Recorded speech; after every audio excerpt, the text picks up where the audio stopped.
Hi, this is Kyrie Kudaba recording for Digital Logic Design Lab, that's 2300L. Today we're working on activity 4.4, the Modulo-N counter. This deals with a counter that basically, we're looking at the modulo 10. So basically, in this case, our counter will be going from 0 and counting up to 9, and then resetting back to 0.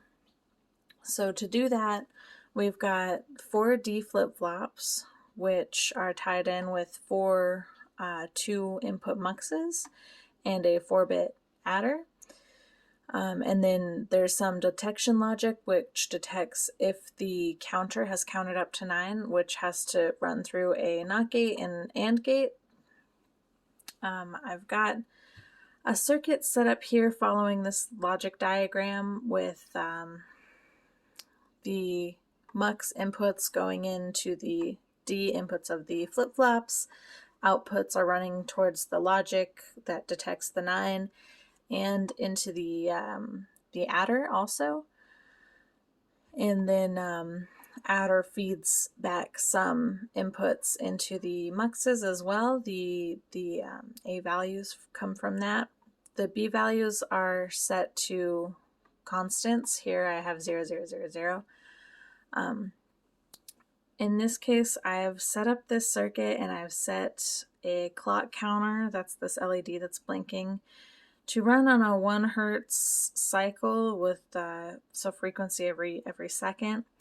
But unfortunately, the LEDs, this should be counting from 0 to 9, and it is not lighting up. It's got me believing that I may have blown something in one of my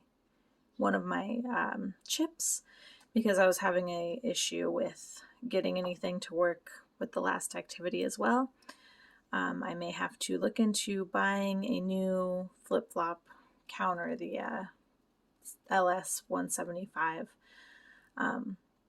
So unfortunately my actual circuit board is not producing a working circuit, but following the same logic diagram, wiring diagram, I've implemented the code on CircuitVerse, and we can see it starts at 0, goes to all the way, it's counting up to 9 right now. At 1, 0, 0, 1, that's 9. The logic detection lights up, and the AND gate goes off, and it tells this mux to feed the reset value to load in 0, 0, 0 into the register, which resets Q back to 0, 0, 0. We're also getting the 0 input from the mux is coming from our adder, which takes whatever Q is at the current time, and that ends up being our A input to our adder, and we add 1, so we increment it up by 1 with no carry out, no carry in. So that's the value that gets put into the flip-flops, which gets back to Q. So we start at our 0, 0, 0 value. We get a new Q that goes through the adder. It gets incremented by 1, and that gets repeated until we're at 9, which is 1, 0, 0, 1. And then once that happens, this logic lights up, and we go back to the predetermined 0 value. So this counter here, this circuit here, is doing the job of a modulo 10 counter, counting from 0 up by 1 to 9, and then resetting back to 0, which would happen with this circuit if everything were working properly, which I will have to look into.